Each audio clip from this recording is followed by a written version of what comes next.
Isamu Noguchi won fans over his 6 decades as an artist with his monumental stone pieces, graceful furniture, large public works, and Akari light sculptures. But he also did something else unique among artists in the U.S. He was the first artist to open his own museum in his own lifetime.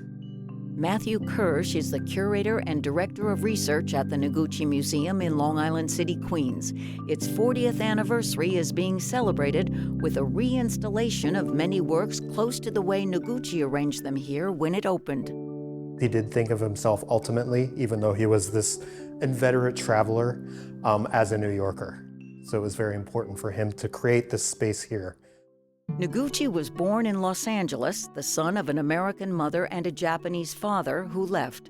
His mom took him to Japan as a youngster and taught in English schools to support him and his sister.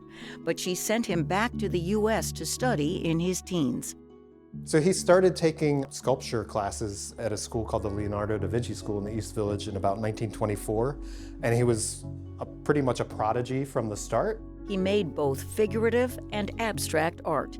He explored different styles and materials. His mom encouraged his dreams. This is a piece called Mother and Child, pretty classic iconography for a sculptor. Do you think this reflects his affection and love for his mother? He did speak during his lifetime about being the product of the mind of an independent woman.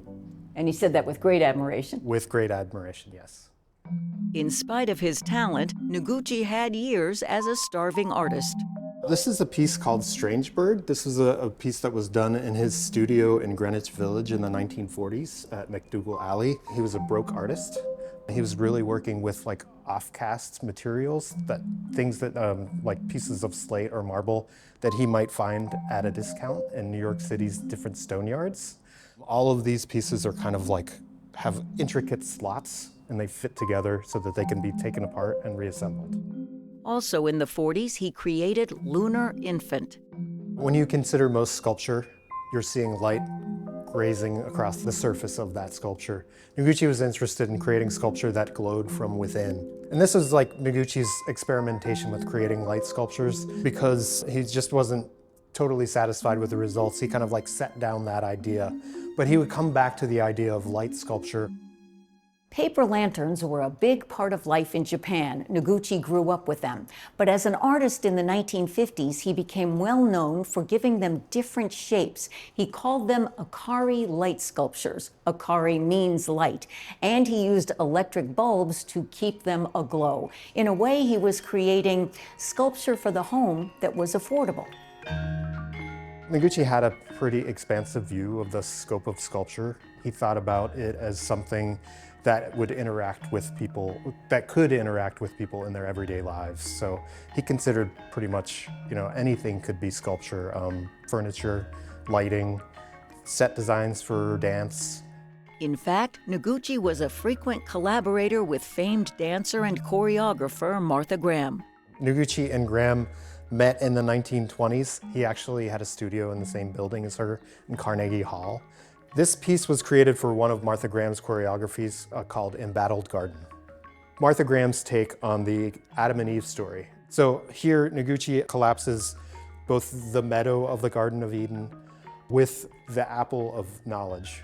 If you look closely, you'll see that these cutouts resemble the seeds of an apple.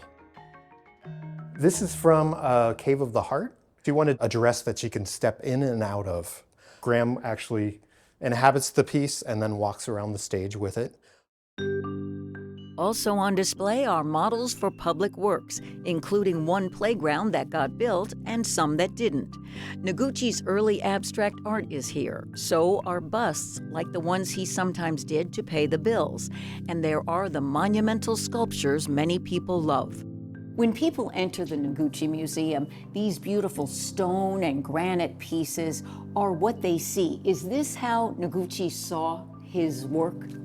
So when Noguchi installed the museum for its opening in 1985, he wanted to show the work in heavier stones that he was working on at that moment, and that he was most excited by. The exhibit runs through January 11th, 2026. We called it Against Time because, Noguchi didn't really think of himself as someone who had finished his work. And he wanted to kind of show that with this museum that he was still creating. And it was right across the street from his studio, so he could easily go back and forth. He really thought of this as a space that would become part of its neighborhood. He wanted to create spaces where people could actually inhabit art in the everyday world. Parks, playgrounds, gardens. Though he died in 1988, the museum with its own lovely garden he designed is still a sanctuary for many who visit. I'm Donna Hanover for Arts in the City.